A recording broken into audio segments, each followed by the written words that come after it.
I ask for U.S. protection for the many residents of Camp Ashraf, many of who are here today in the audience and are concerned about their relatives. Thank you, Madam Secretary. Mr. Sherman, the ranking member on the Subcommittee on Terrorism, Nonproliferation, and Trade. As to an organization known as the MEK, the U.S. Circuit Court of Appeals for the District of Columbia has required the State Department to review its decision. A number of well-respected foreign policy experts have said the MEK ought to be taken off the list. This is the only thing that Howard Dean and John Bolton agree on. Not to mention General James Jones, Bill Richardson, and Lee Hamilton recently. I asked for a classified briefing of the relevant subcommittee. The State Department refused because of the litigation. The Intelligence Committee provided it.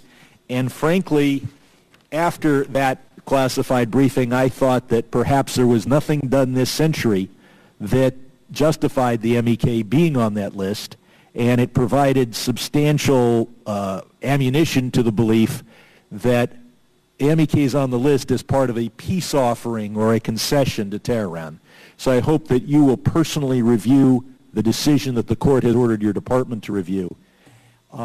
Judge Poe, the Vice Chair of the Subcommittee on Oversight and Investigations. I believe, like you, that deep down in our soul, everybody in the whole world has this burning desire for freedom. However you want to call that or define it, that's the way people are. And I believe that it exists probably as well as any place in the country of Iran. We have a lot of Americans here who are of Iranian descent. Many of them have family in Camp Ashraf. Many of them have lost family who have been killed in Camp Ashraf. They have family in Iran. And I believe those young people in Iran have that spirit of freedom. I have a question that I certainly don't know the answer to, but the United States throughout history takes the position usually that we support a country and then eventually we support the rebels or those who want to come in and take over that country. We've made that decision in Libya. I think the administration used actually the term, we support the rebels. And sometimes we do and sometimes we don't. I think there is no greater tyrant on earth than the little fellow from the desert, Ahmadinejad, and the way he treats his people, the way he's declared war really on everybody. When do we get to a point as a country in making these decisions like we did with Libya? When do we get to the point that we say, you got to go? We made that decision in Libya. When do we make that decision in Iran? You got to go. Well, Congressman, I think we have to support those who are struggling and fighting for their own freedom inside countries. And we do that in Iran, but it is unfortunate that this regime has exercised such oppression against its own people, has done everything possible to destroy the opposition. So we do support, and we will continue to support, and we will be very vocal in our support. But we also look at those moments, those hinges in history where there is an adequate critical mass of people that are willing to stand up for their own rights. And unfortunately, in many countries, it took a long time in the Soviet Union, as you know, and then countries began to move, and we were there with support for them. We see that now in the Middle East and North Africa. Iran is a tougher case, but we are going to do everything we can to support those who want that freedom. And let me just for the record say, too, because there have been several references during the hearing to the MEK, and I know there are many representatives here in the audience, and as the committee is well aware, on July 16th, 2009, the district court here in D.C. ordered the department to allow the MEK to respond to unclassified portions of the administrative record in reviewing the designation of being on the foreign terrorist organization list. And as such, we are again reviewing the designation in accordance with the court's decision and applicable law. And this review will result in a de novo decision concerning the designation of the MEK. When do you think you will have that decision? You know, it's proceeding.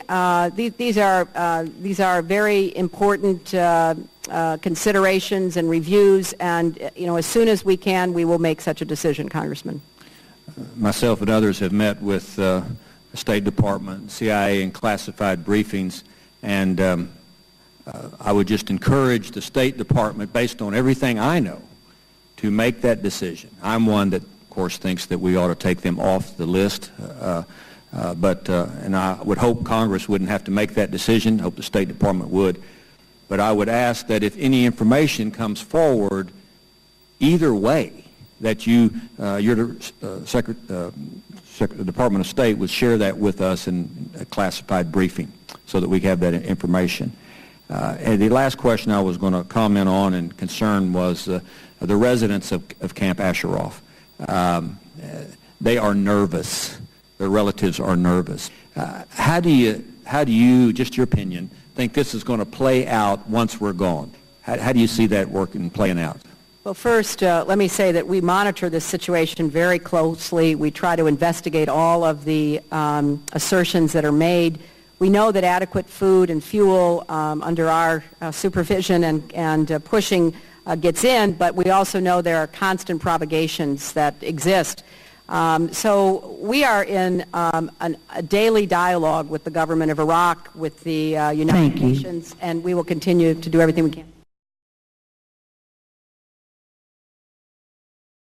The question relates to the camp in Iraq, Camp Ashraf, where there are Iranian dissidents who are being continually harassed by various forms, in various forms, by agents of Iran, and also by some of Maliki's people as well. Now, one of the issues there are the loudspeakers. Apparently, large numbers of loudspeakers which blare propaganda into that area.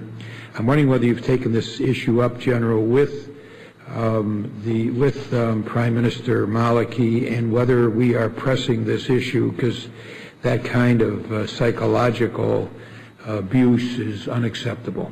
Have you raised this with Prime Minister Maliki? I will raise it with him, sir. Has it been raised before, do you know? I don't know. Will you make sure that it is raised? I will.